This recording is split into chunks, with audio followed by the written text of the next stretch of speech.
Annenberg Media.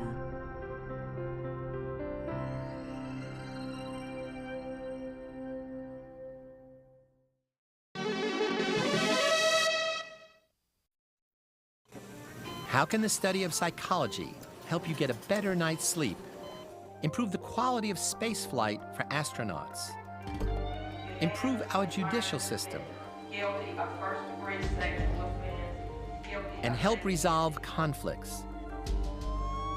Taking psychology out of the laboratory and applying it to the world around us is next on Discovering Psychology.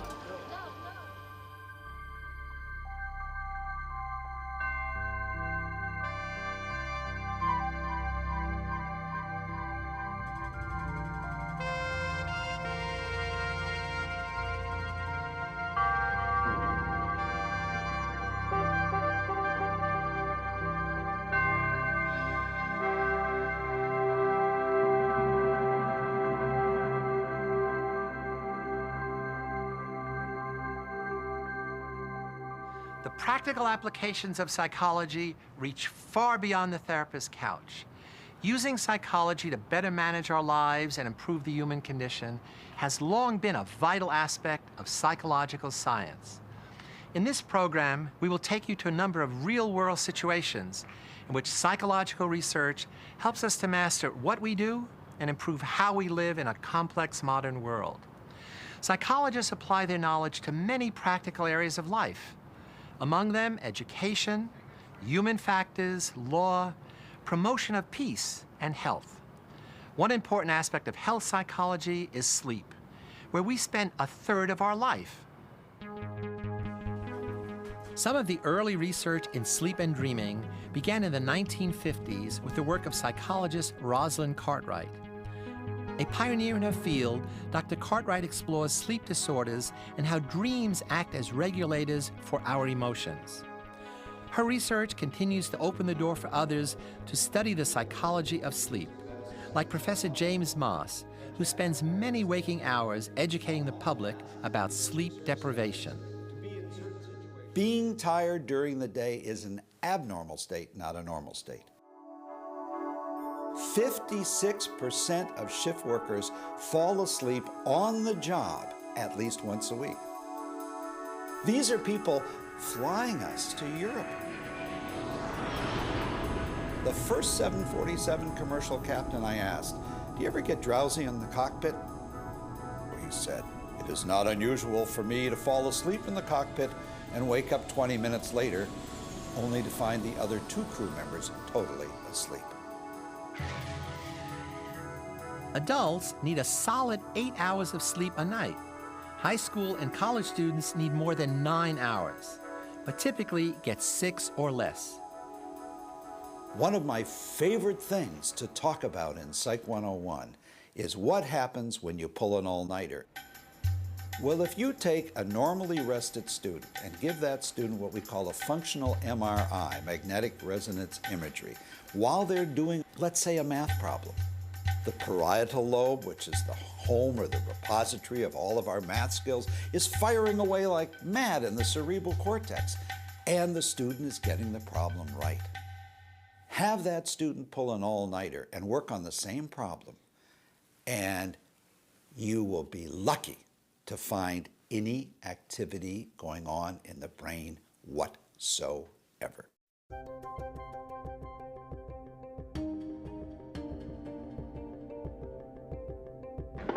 Whether it's academic work or athletics, sleep enables you to retain newly acquired information by helping to lay down a physical record of it in your brain.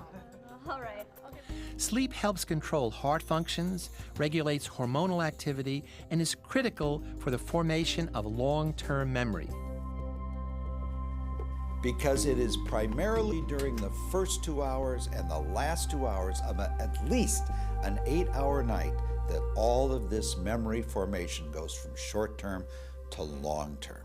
So if you're getting less than 8 hours of sleep, you are operating on half a battery. Literally, you're stupid. We live in a 24-hour global society and run our lives on a 24/7 schedule. where rest is a luxury few people think they can afford. No wonder we don't recognize how sleepy we are. At any time, anyone can come under the spell of drowsiness. Taxpayers' money being used to finance the fraudulent. Sleep analysis is a scientific approach psychologists often use to better understand the debilitating effects of sleep disorders, such as apnea. What is sleep apnea? It's heavy snoring with repetitive pauses in breathing. I'm going to emulate it, but I can't possibly put out the volume that wakes an entire household up when a person has sleep apnea. Sounds like this. And then no breath. 15 seconds, 30 seconds, 45 seconds, and a gasping for air. And this happens up to 600 times a night, caused primarily by an obstruction in the upper airway passage. Now, anybody who has had 600 apneic episodes a night is very sleepy the next day, because you have to wake up for a microsecond in order to begin breathing. And so you're unaware that you've been up to 600 times a night.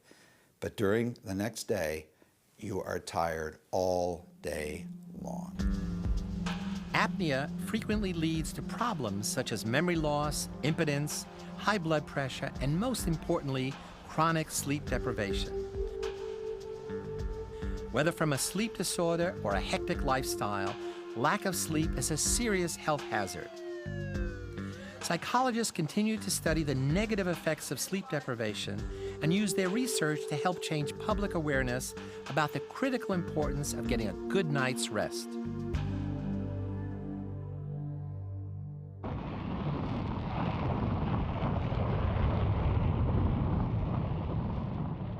Psychologists are not just concerned about how we live here on Earth.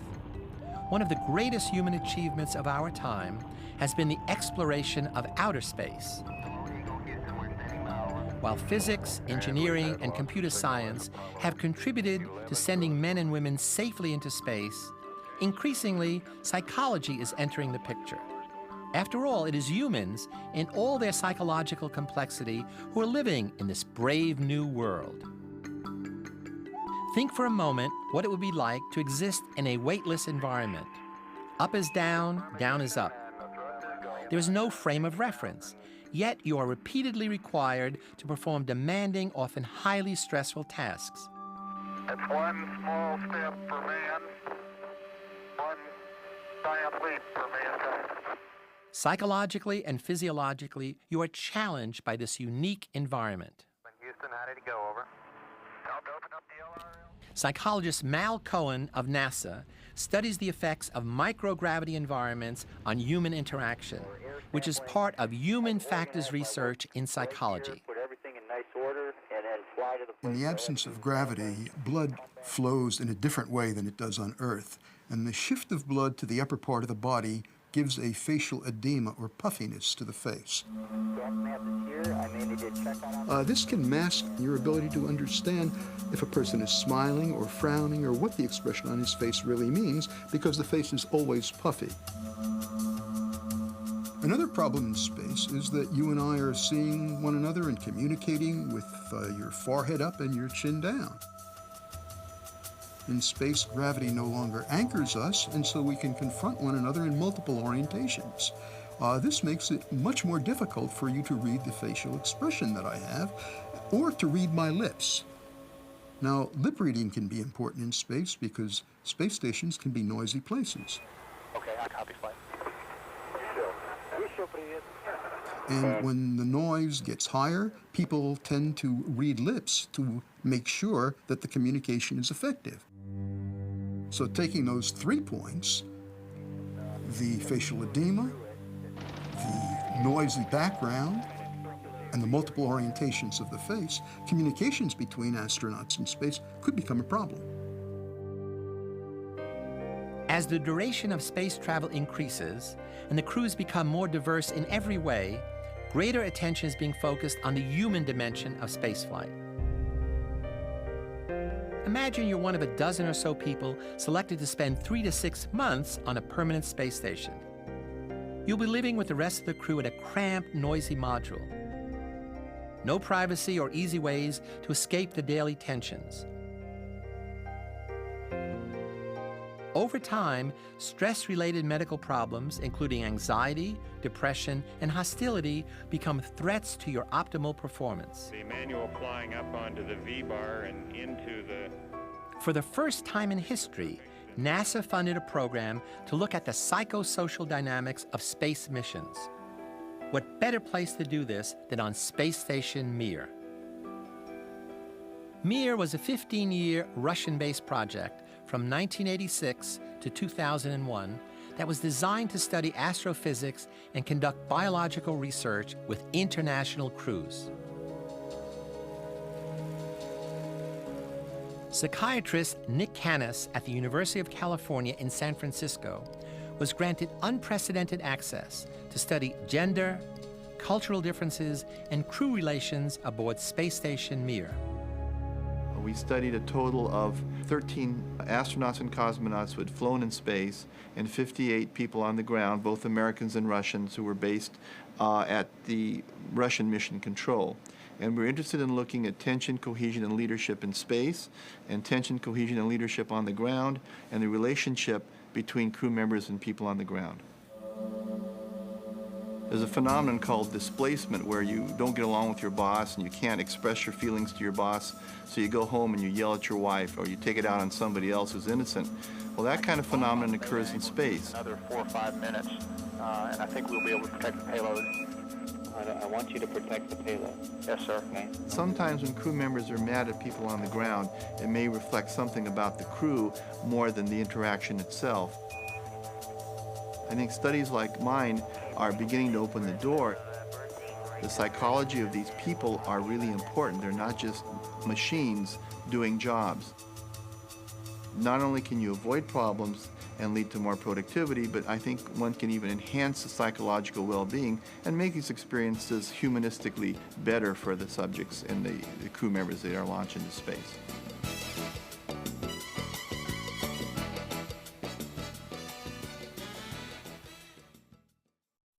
From solving interpersonal problems in space to resolving social challenges on the ground, psychological research can improve our lives. One of the areas in which psychology plays a crucial role is in our legal system. Psychologists help assess testimony and advise jury selection. One of the more dramatic uses of psychology in the courtroom involves evidence based on allegations from children. Today's psychological science is being used in law enforcement and in courts to better identify and decipher critical information to help separate fact from fiction. In the early 1990s, 7 people in Edenton, North Carolina, were indicted for sexual crimes based solely on the testimony of children.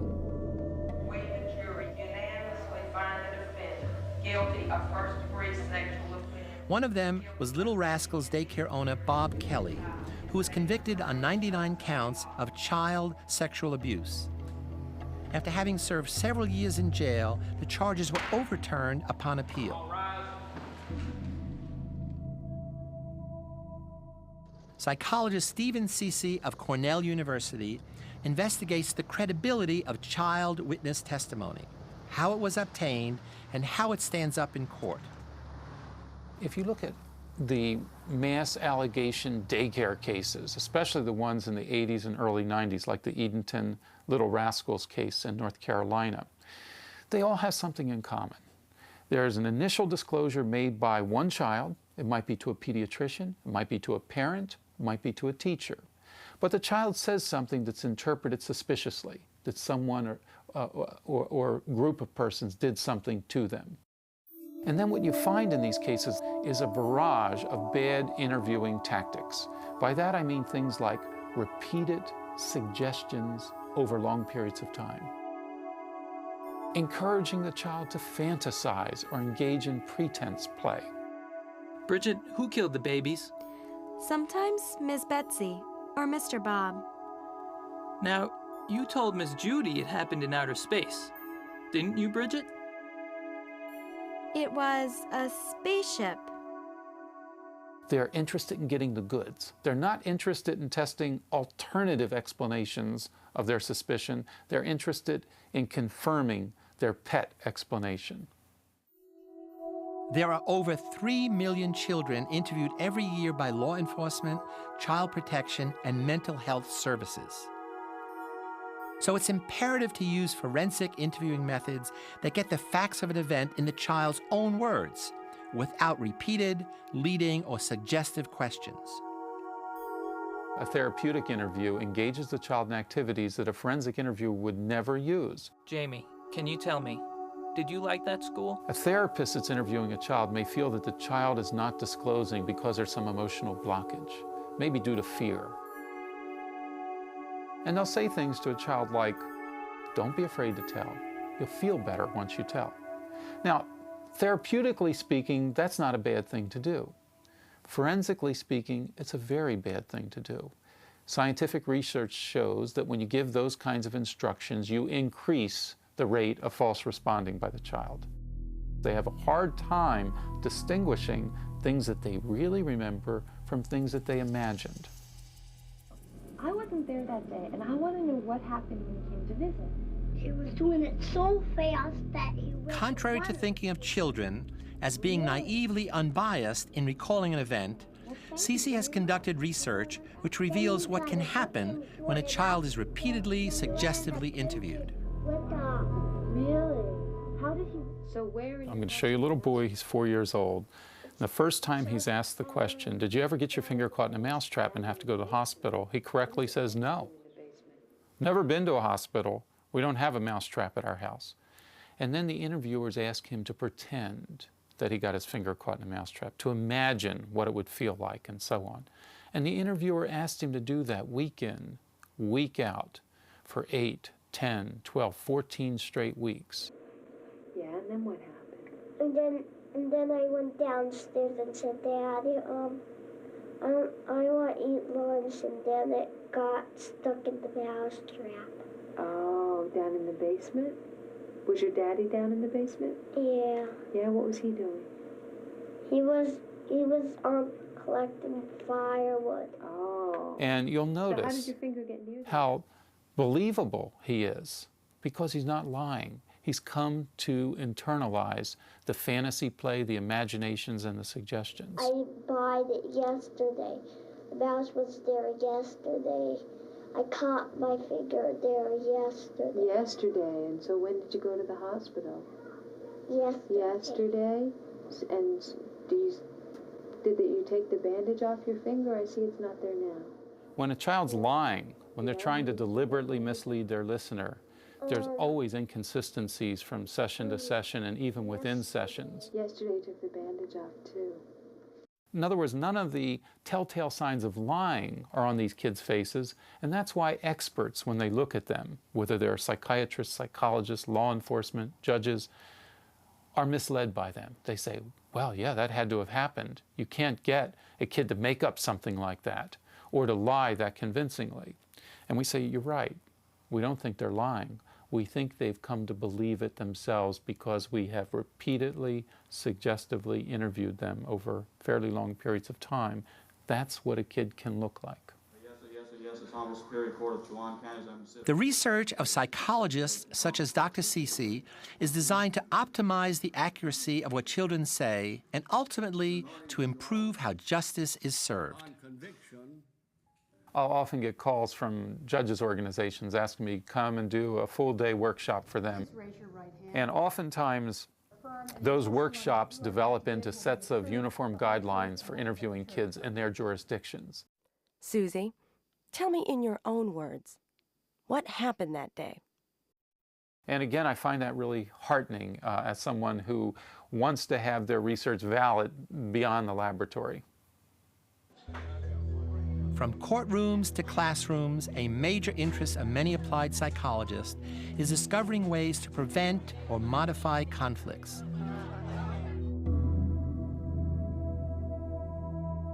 Increasingly, violence among the young has become a tragic commonplace. Youth hostility all too frequently makes the headlines as unresolved anger, pain, and fear are expressed in deadly ways.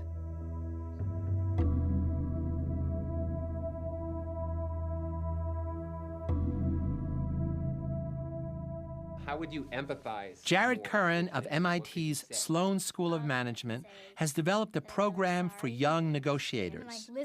Used in many states and several countries, the program teaches effective conflict negotiating techniques to adolescents.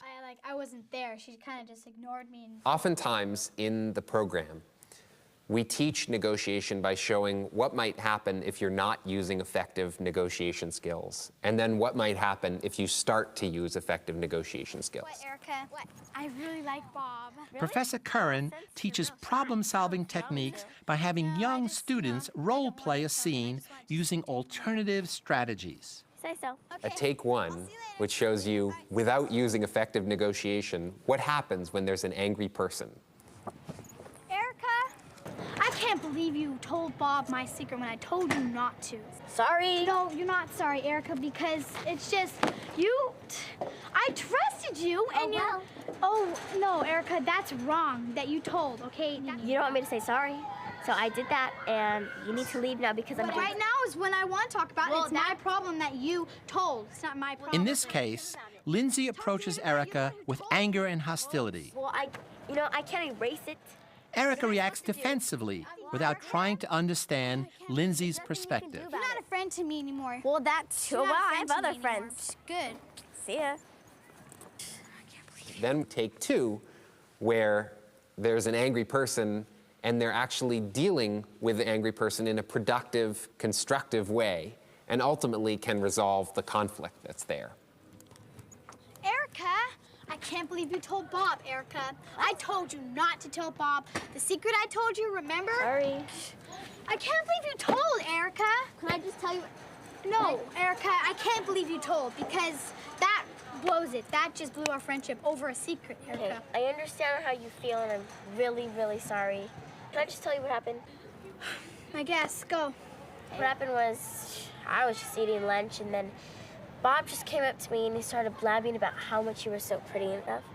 And then he got to the question where, you know, does Lindsay like me? Does Lindsay like me? And then I was just so nervous, and he kept asking and asking. And I guess I just kind of blurted it out. Oh, okay. I'm still really mad at you, but I just want you to tell me before anything goes, you know, just like a... I'll try not to get so nervous. What's different this time is that Erica first listens to Lindsay, then empathizes with her, opening up effective communication and ultimately conflict resolution. Well, okay then, I'll see you tomorrow then. It's okay, don't worry about it. I'm okay now. The objective of the program is to train kids to be incredibly effective at achieving their goals without the use of violence.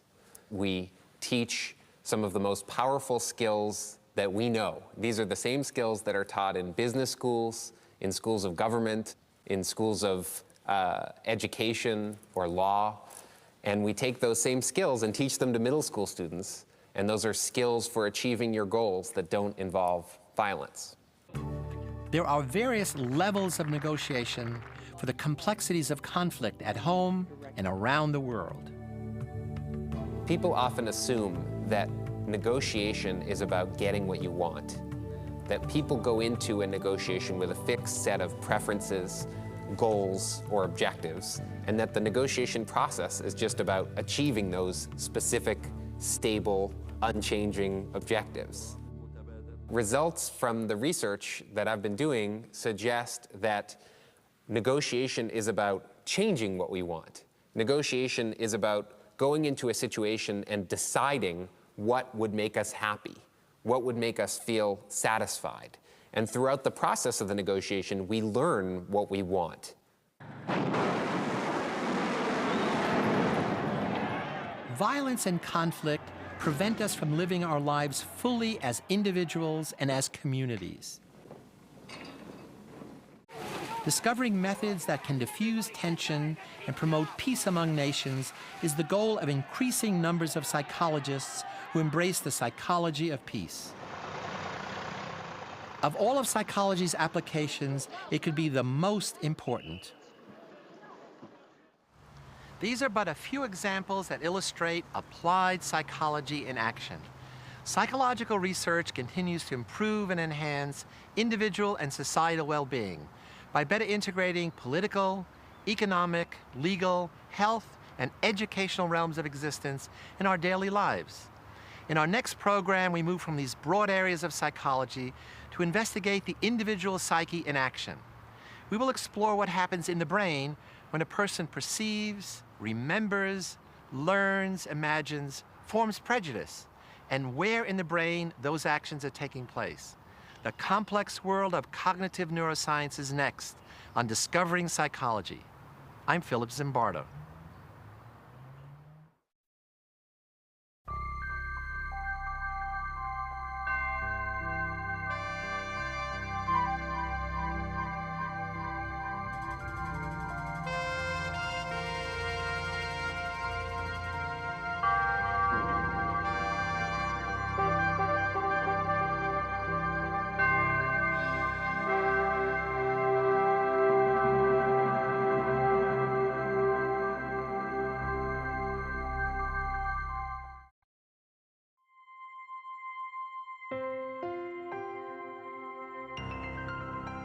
Annenberg Media.